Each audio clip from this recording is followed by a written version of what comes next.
What's going on, guys? Welcome back to the channel, and again, thanks for tuning in on this, I guess, rather out of place video, because typically I like to talk about, some more of the performance stuff on the car than anything else. But I've been meaning to do a video on my European accessory taillights, because it just seems like not a lot of users out there in the US that have these taillights, but I've gotten a lot of questions on social media.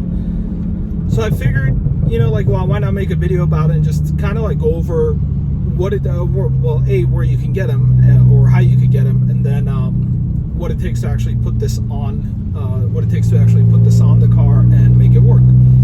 So to start off, sourcing these is going to be probably very difficult if you don't know what to look for.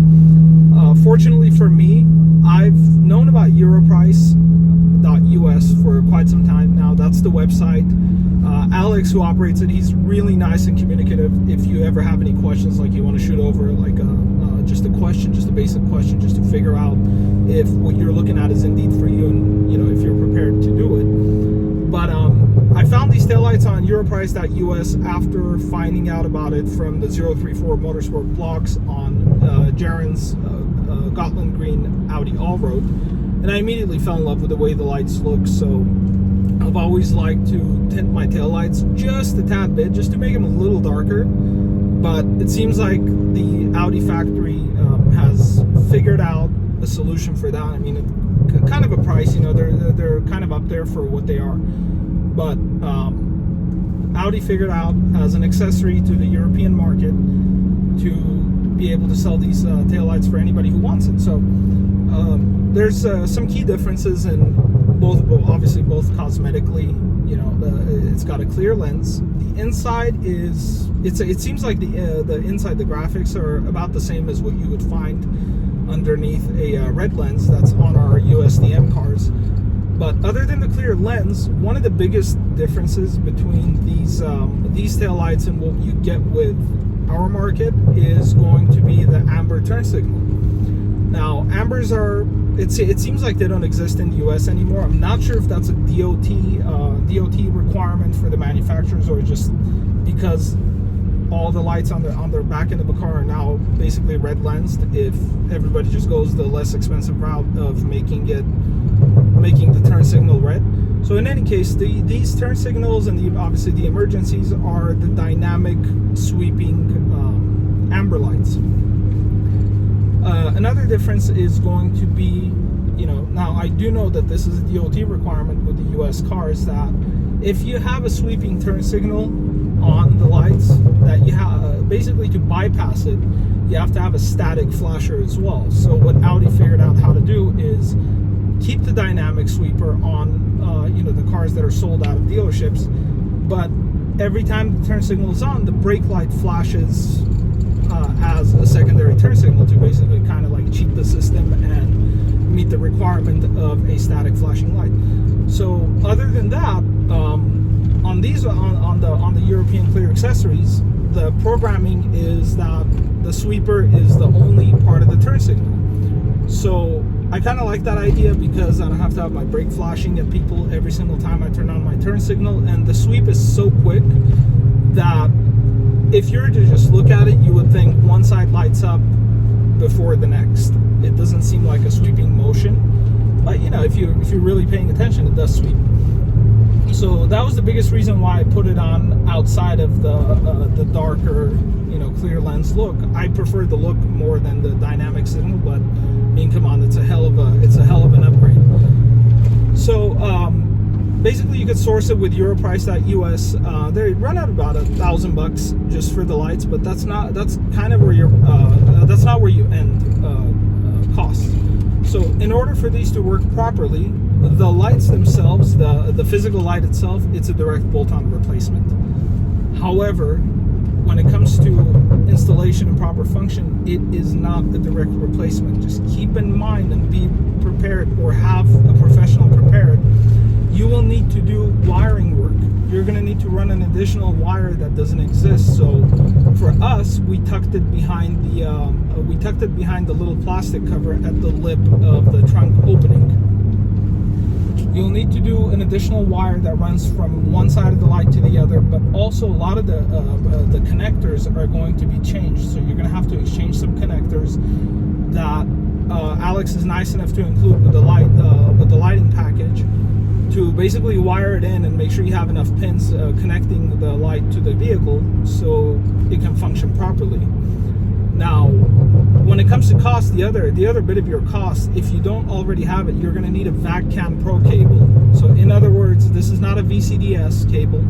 This is the VCP cable, which kind of functions similarly to the VCDS, but to me it's a bit more user friendly. You'll need that in order to be able to code and program the lights to work on the vehicle. Give me 1 second. Let's let the biker pass. I am up on the mountain right now in our local playground, if you would call it, trying to heat cycle a brand new set of Toyo R888R tires. Just, I think it's perfect timing for the summer track season. But going back on the subject of the taillights and installing them. So after all the wiring work has been done, and again, professional installation, especially with the wiring, is highly, highly recommended from Europrice. And he's nice enough to also include the full step-by-step instructions on not only the wiring and installation, but also the programming and which files you'll need to download to program through the VCP. So outside of that, when you buy the VCP, that's going to run you about like $300-400 bucks. I honestly don't know off the top of my head, so I'll put the current prices in the description box for Europrice, and I'm going to link the product itself. This product is available for the A4s, the A4 Avants, which for us is going to be the all-road, and the A5 and S5. So you'll get a good variety for the B9 platform. The SQ5 is exempt, and I think now they have a Q7 variant as well, but don't quote me on it.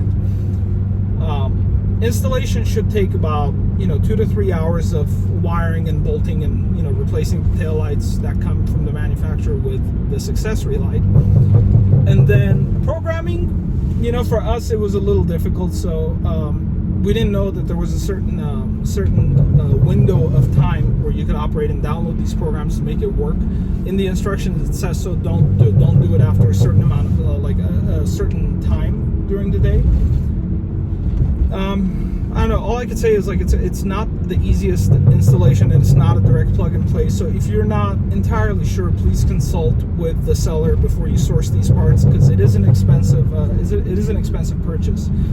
But once you figure it out, it's really, really awesome to see them in action, and I've been very happy with mine ever since. They're full LED lighting, just like the normal USDM taillights. So nothing changes there. Again, mostly cosmetic and function. Function being, just to recap, is going to be your dynamic sweeper. No static brake light flashing, but you still retain the same brake lights, the same brake lamps where it illuminates. You also retain your European fog lamp for the rear, which is kind of cool. Nobody ever uses it in the US, but that's kind of what it is. And when the lights are off, it's still really nice to be able to see the red graphics that are kind of like the equivalent of the rear taillight's daytime running light.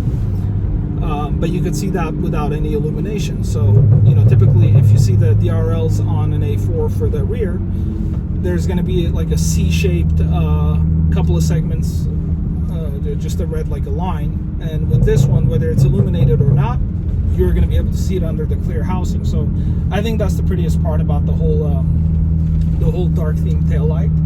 So if you guys are curious about this, if I've missed any topic, or potentially you might have a question for me, please do feel free to drop it in the comments. I'd love to respond to some questions on it.